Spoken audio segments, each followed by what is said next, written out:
Bonjour à tous, bonjour à toutes et bienvenue dans un nouveau Dragon Mag, vendredi 13. Porte-bonheur ou porte-malheur, c'est surtout un vendredi de demi-finale à l'Euro 2024 et au fil de cette émission, nous allons essayer de vous proposer le meilleur avant-match possible, tout en n'oubliant pas, bien sûr, l'actualité de Metz Handball.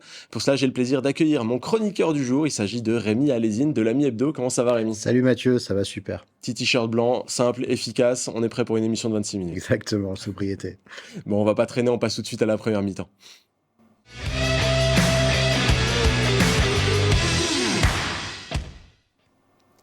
Et on prend vraiment vite goût aux annonces hebdomadaires de Metz Handball, surtout quand elles sont positives. Après, Sarah Bouktit, que je vous présente ici, et Lucie Granier, qui m'attend un peu plus bas, je vais à la pêche, qui est ici. Eh bien, c'est au tour de Manon Erard. Et là, j'ai pas de surprise, j'ai pas de Manon Erard dans ma poche. Mais en tout cas, elle sera à Metz Handball jusqu'en 2028, à minima. Et ça, c'est une vraie marque de confiance mutuelle. Et j'ai pu l'interroger sur ce sujet. Regardez.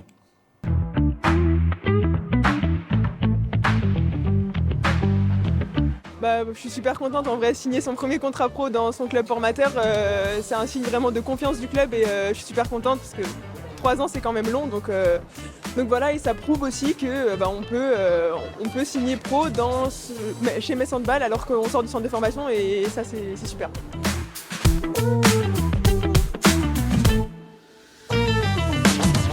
C'est ça, ça prouve qu'on peut réussir en sortant du centre de formation de Metz, même en venant d'un petit club. Je sais que Sarah, elle venait aussi d'un petit club, voilà, donc j'espère que je vais suivre cette lignée-là.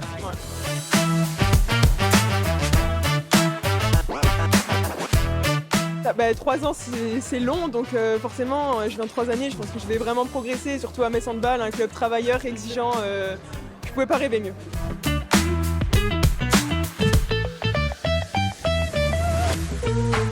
Moi je suis super contente parce que je suis très bien avec elle. Elle continue de progresser donc elle va m'apporter pas mal de son savoir, c'est super. Bon, on sent qu'elle est vraiment ravie de signer à Metz Handball, Manon Erard, et de continuer cette belle aventure dans le club. Il y avait un dossier sur elle il y a quelques temps dans l'Ami Sport, Rémi. Ouais. C'est un peu la joueuse d'avenir de Metz Handball. Ouais, on l'avait rencontrée juste en tout début de saison, quand elle avait joué, je crois, ses premières minutes en Ligue des Champions, ou sa première apparition avec l'équipe pro. Et on l'a fait parce que on n'était pas les seuls, mais on y croyait à Manon Erard. On sent qu'on a une pépite. Alors c'est toujours dangereux de dire ça, d'annoncer une joueuse. On n'a pas envie de dire qu'elle va être une future crack mondiale, mais Manon Erard, c'est une sacrée pépite à son poste. Meilleure joueuse des championnats du monde du vin. Une joueuse... Déjà une médaille d'or autour du cou. Déjà une médaille d'or autour du cou. Et moi, je trouve qu'au-delà de ses qualités de handballeuse, ses qualités physiques également, parce que physiquement, c'est une joueuse qui, depuis la N1, pourrait presque concourir à des concours d'athlétisme, tellement elle est accomplie sur le point athlétique. Je trouve que elle dégage quelque chose, pas de surplus de confiance en elle. Elle sait rester à sa place. On sent que, parce que parfois, la question que tu poses, le binôme avec Lucie Granier, parfois sur des postes à concurrence forte, on a un discours qu'on ne sent pas vraiment honnête, et c'est normal, puisqu'il n'y a qu'une place, et chaque champion ou chaque championne revendique de jouer le plus possible. On sent qu'avec Manon Erard, il y a une vraie honnêteté là-dedans. On sent qu'on a une joueuse qui va se servir de la nouvelle dimension de Lucie Granier, qui est encore plus forte qu'il y a 6 mois ou qu'il y a 1 an, pour progresser. On sent que la concurrence avec Lucie Granier est saine, et je suis très content de voir que Metz Handball fait signer aussi vite, aussi longtemps, une joueuse qui n'a finalement que très peu de minutes pour le moment avec les professionnels. C'est signe quand même d'une grande confiance en une joueuse pour laquelle je vais mouiller. Je ne l'ai pas fait pour beaucoup de joueuses, mais je sens vraiment un réel gros potentiel chez Manon Erard, et pas seulement parce que c'est une bonne handballeuse. On se souvient de sa première entrée en jeu contre Toulon. Un petit pied en zone pour la Ouais, première je crois qu'il y a eu tentative. 2 pieds en zone, et puis après, Et derrière, voilà, la machine était lancée et c'était bon. En tout cas, il y en a un qui est parfaitement convaincu et qui, je pense, est prêt à se mouiller un petit peu comme toi sur ce dossier. C'est Emmanuel Mayonade. Lors de l'annonce de la signature de Manon Erard, il était tout simplement dithyrambique. Regardez ce qu'il avait à dire. La citation est la suivante: nous avons l'assurance de pouvoir disposer dans les années à venir d'excellentes ailières droites. L'enjeu aujourd'hui avec Manon est de construire un quotidien qui lui permettra d'ici quelques années d'être une joueuse fondamentale du dispositif. Elle a une tête très bien faite, c'est une jeune très intelligente avec qui il est très facile et agréable de converser. Elle a déjà réussi à développer un réel goût de l'entraînement, elle est exigeante avec elle-même, perfectionniste, elle veut clairement le meilleur et je pense qu'elle y arrivera.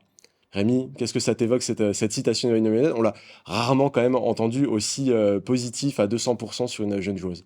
Non, il faut savoir de qui vient le compliment. Ouais. Sans lui faire offense, quand le président de Metz Handball, Thierry Weissmann, dit du bien d'une joueuse, bon, on l'entend tellement dire depuis des années qu'il a chaque meilleure joueuse du monde à son poste. Parfois, c'est un peu. Voilà, parfois un on peu aseptise grossier. un petit peu. Emmanuel Mayonnade, il dit les choses. Il était sur votre plateau il y a 2 semaines. C'est un homme qui manie pas la langue de bois. Donc quand il donne autant de compliments pour une joueuse qui n'est pas encore une joueuse accomplie, puisqu'il lui reste beaucoup à progresser, c'est qu'il y croit lui également. Et de toute façon, voilà, la prolongation, je pense qu'il a largement eu son mot à dire. Enfin, la prolongation, le premier contrat professionnel plutôt, Oui. plus qu'une prolongation. Je pense qu'il a largement eu son mot à dire. Et si aujourd'hui Metz Handball s'engage, on en a parlé juste avant l'émission, on parlait des contrats de longue durée pour des jeunes. Les sœurs Canor, Grace Zahadi, n'ont pas eu tout de suite 3 ans. Or, ce sont des joueuses qui ont acquis une dimension internationale. Elle a tout de suite 3 ans. Donc, c'est que le club croit vraiment en elle, comme il a cru en Sarah Bouktit.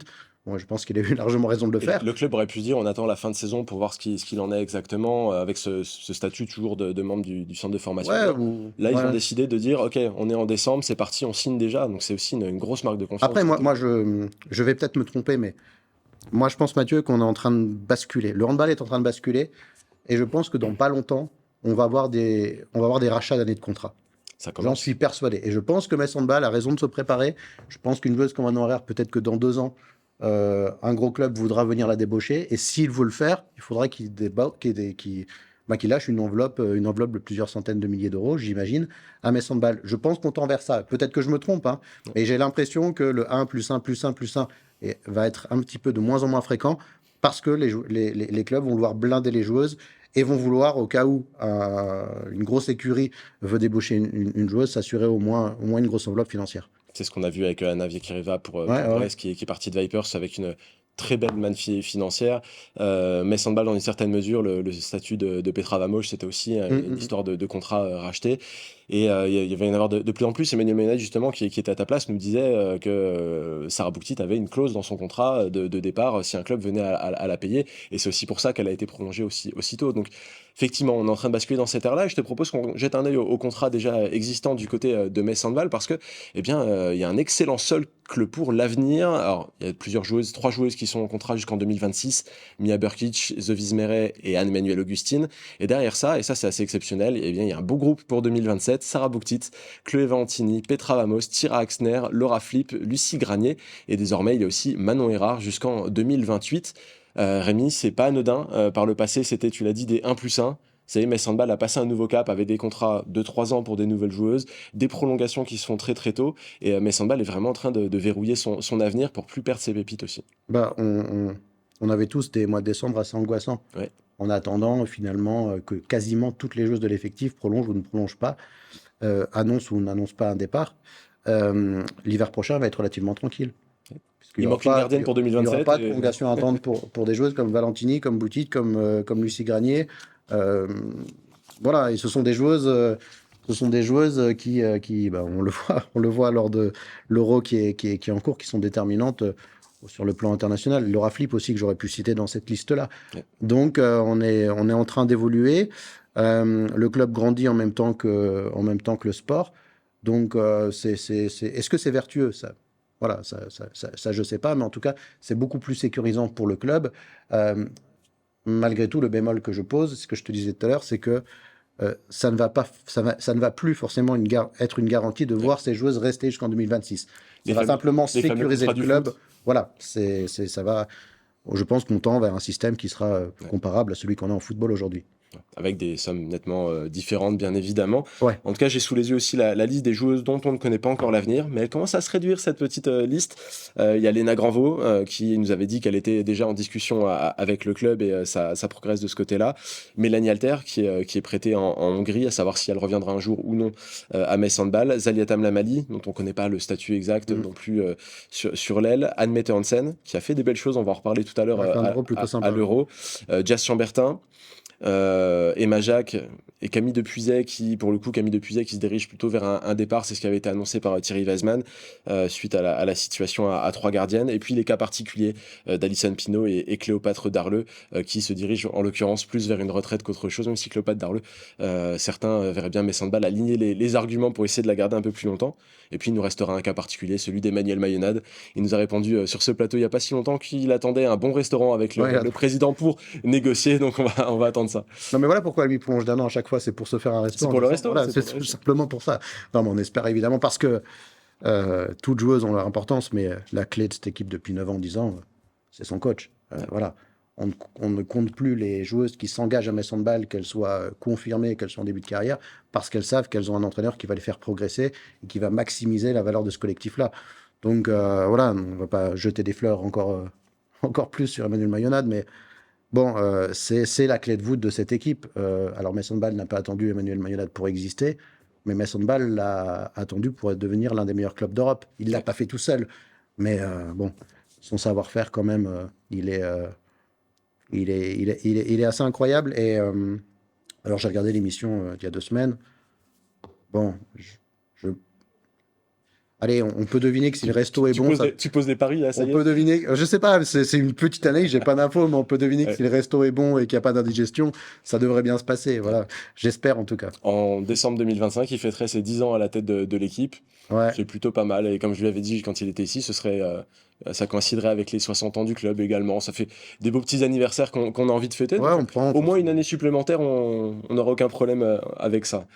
On va enchaîner immédiatement parce qu'on a évoqué Manon Errard. Eh bien, elle était comme plusieurs autres joueuses de l'effectif de sortie mercredi à l'occasion d'une séance de dédicace à Muse. Plus qu'une simple rencontre avec les supporters, le club a profité du lieu pour installer sa boutique éphémère. Je vous propose de regarder à quoi ça ressemblait.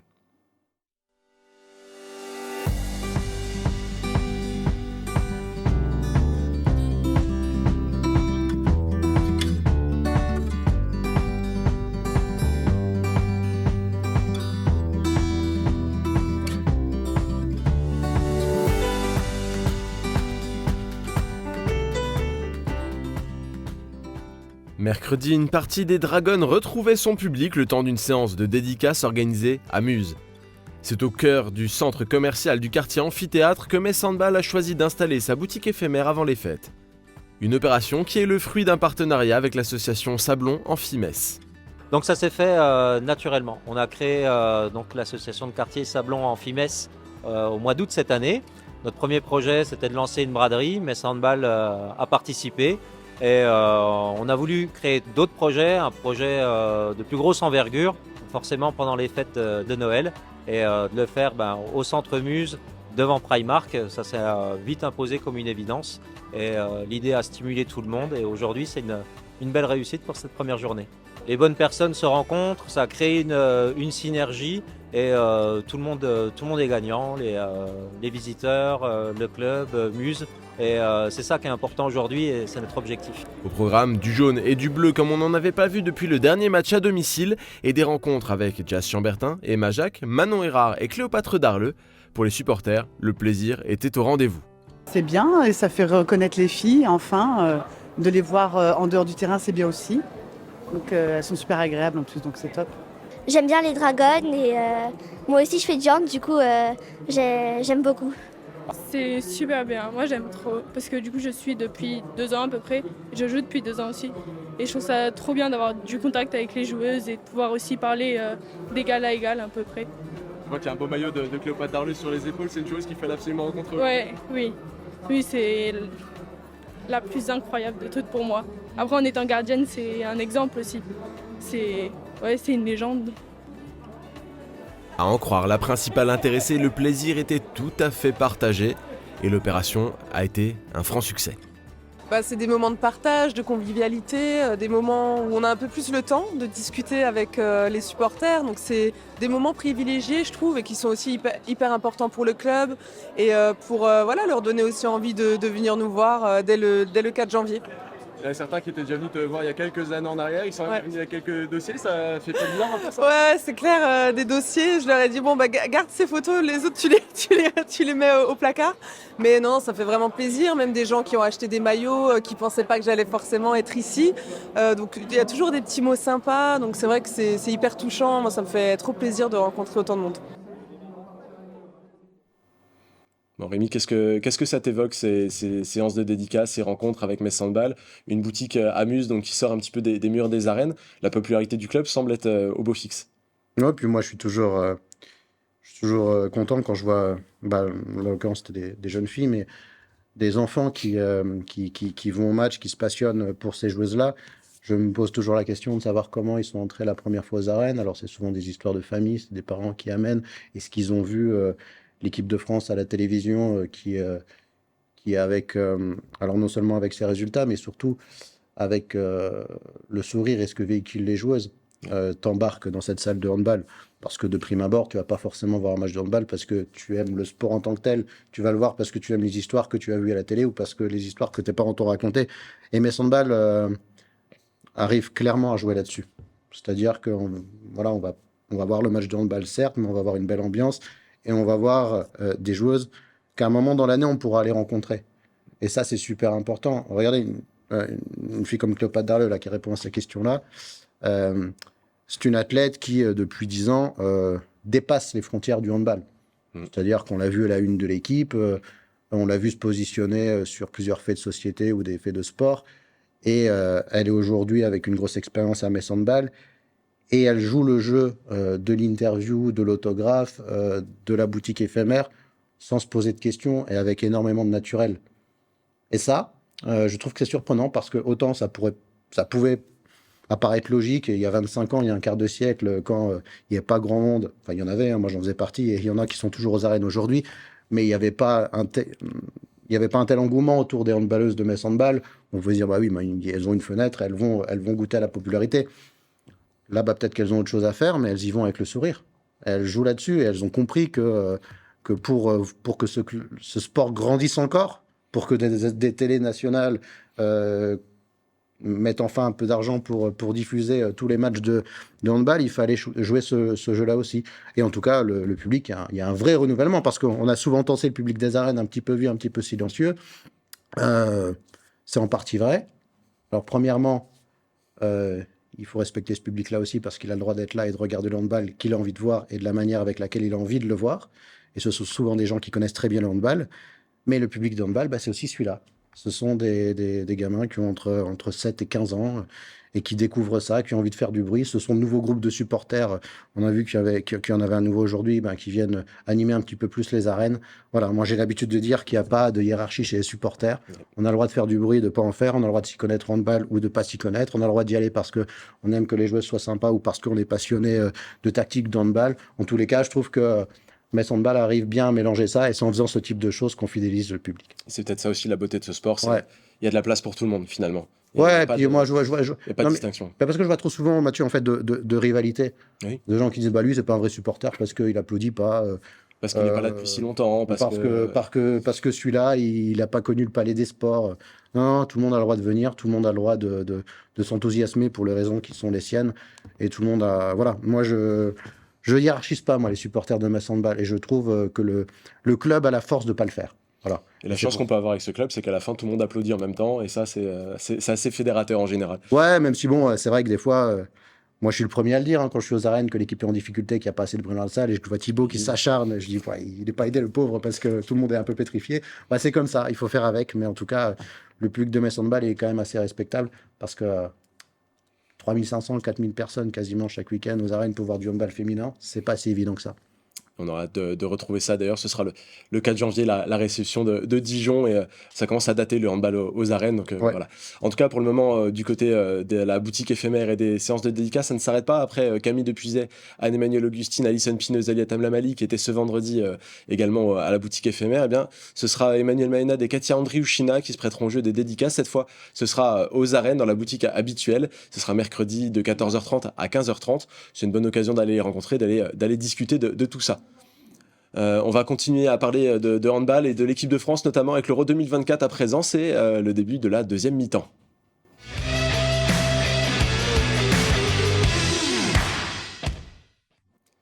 Et il est temps qu'on parle de l'Euro 2024 puisqu'il tend vers son dénouement. Ce vendredi se jouent les 2 demi-finales. Commençons par Norvège-Hongrie qui se jouera, ou s'est joué suivant le moment où vous regardez cette émission, à 17h45. La Norvège a réalisé le parcours parfait avec un 100% de victoire. C'est sans surprise l'équipe à faire tomber dans cette compétition. Pour la Hongrie, dont vous voyez le bilan aussi, c'est une grosse compétition au forceps qui vient de se dérouler. Grosse performance après grosse performance, même dans des matchs difficiles pour se hisser jusque dans le dernier carré. Les deux équipes se sont rencontrées 7 fois en phase finale d'une grande compétition. Au Mondial 95, c'est la Hongrie qui était passée en finale avec une victoire d'un but. Au JO 2000, c'est la Hongrie qui était passée en finale également. En revanche, en demi de l'Euro 98, Norvège. En quart de finale du Mondial 99, Norvège. Demi de l'Euro 2004, Norvège. Demi de l'Euro 2012, Norvège. Quart de finale des JO 2021, Norvège. Est-ce que tu penses, Rémi, que les coéquipières de Petra Vamos et de Zofie Meret vont réussir à trouver la faille cette fois-ci? Alors, peut-être pas cette fois, mais dans pas longtemps. Parce qu'on est en train de voir émerger une très prometteuse équipe de Hongrie. Ouais. Est-ce qu'elle sera au niveau de la Hongrie du début des années 2000, qui était une nation très très forte du handball et on se souvient, enfin moi je m'en souviens, mais la finale de 2003, le premier titre de l'équipe de France face à la Hongrie avec 7 buts à rattraper en 7 minutes et les coéquipières d'Isabelle Wengling à l'époque avaient réussi cet exploit-là. Cette équipe de Hongrie, elle est surprenante quand même dans cet Euro. Le match contre l'équipe de France, pour moi, est un match référence de l'équipe de France face à la Hongrie, parce qu'il fallait aller le chercher. Il n'était pas si simple que ça. Ah non, il y avait égalité à la mi-temps. Il était loin d'être simple. Ouais. Et autant pour le moment, alors peut-être que les résultats d'aujourd'hui vont nous faire mentir et tout ce qu'on dit tout ce qu'on dit à ce moment-là, parce que les matchs n'ont pas eu lieu à l'heure où on se parle. Mais je sens que le paysage de ce handball international, on a Norvège-France. On ne sait pas qui sera le vainqueur à la fin. On espère que ce sera l'équipe de France. Le Danemark.